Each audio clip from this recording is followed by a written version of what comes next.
आपल्या या जगामध्ये असं पण घडू शकते याची आपण कल्पना पण केली नव्हती. जन्म देणाऱ्या आई-वडिलांना रेल्वे स्टेशनवर टाकून द्यायची वेळ का आली आणि कशी आली? तर त्यासाठी व्हिडिओ पूर्ण बघावा लागेल. त्यामागची स्टोरी काय आहे हे तुम्हाला सांगतोय, तर व्हिडिओ पूर्ण बघा. तर आजी-आजोबा होते, त्यांना 2 मुली होत्या आणि 1 मुलगा होता. दोन्ही मुलींचं लग्न झालेलं होतं आणि मुलगा जो आहे तो बाहेर देशात जॉबसाठी होता.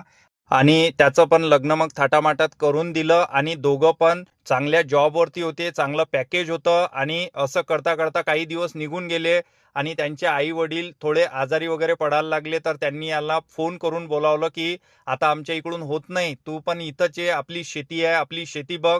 पण त्यांच्या मुलांनी काही त्यांची ऐकली नाही. त्यांचे फोन जास्तच यायला लागले, तर मुलगा तिकडून मग वापस घरी आला. आणि कोणालाही पण वाटते की आपल्या वृद्ध वयात, आपल्या म्हातारपणी आपला मुलगा आपल्या सोबत असला पाहिजे. मुलगा असो किंवा मुलगी असो, आपल्या सोबत असला पाहिजे, आपला त्यांनी सांभाळ केला पाहिजे. प्रत्येकाच्या आई वडिलांना वाटते. मग तो तिथून घरी आला आणि त्यानं छोटीशी मीटिंग घ्यायचं ठरवलं. आपल्या बहिणींना तिथे बोलावलं, आई वडिलांना घेतलं आणि त्यांना समजून सांगितलं की माझं तर इथं येणं होत नाही, पण मी आई वडिलांना माझ्यासोबत घेऊन जातो. तर मला इथलं शेती, घरदार सर्व विकावं लागेल आणि मग यांना सोबत घेऊन जावं लागेल. तर ठरलंय बघा, सगळं विकता केलं आणि आपल्या मुलावर भरोसा ठेवून निघाले बघा जाण्यासाठी.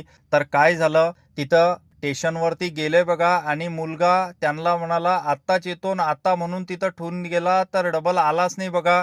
मग एक 2-3 दिवसानं आई वडिलांनी त्याच्या विचारलं कोणाला तरी की बा आमचा मुलगा इथे दिसत नाही, कुठं गेला? तर त्यांनी म्हटलं की असं काही जणांसोबत होते की मुलगा आपला त्यांना आई वडिलांना इथं सोडून जाते आणि येतच नाही परत. तर असं त्या आईने ऐकलं बघा आणि एवढी घाबरली आणि त्या अज्ञात व्यक्तीने मग त्यांना म्हटलं की तुम्ही घाबरू नका, घाबरायचं काही कारण नाही, तोही त्यांना देवासारखाच सापडला बघा.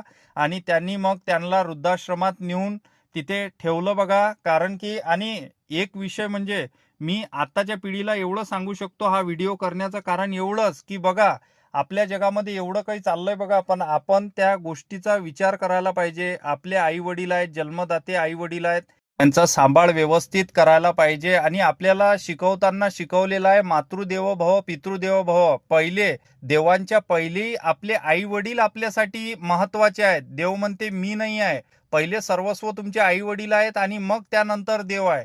तर याचप्रमाणे आपण आपल्या आई वडिलांचा देवाप्रमाणे सांभाळ करायला पाहिजे.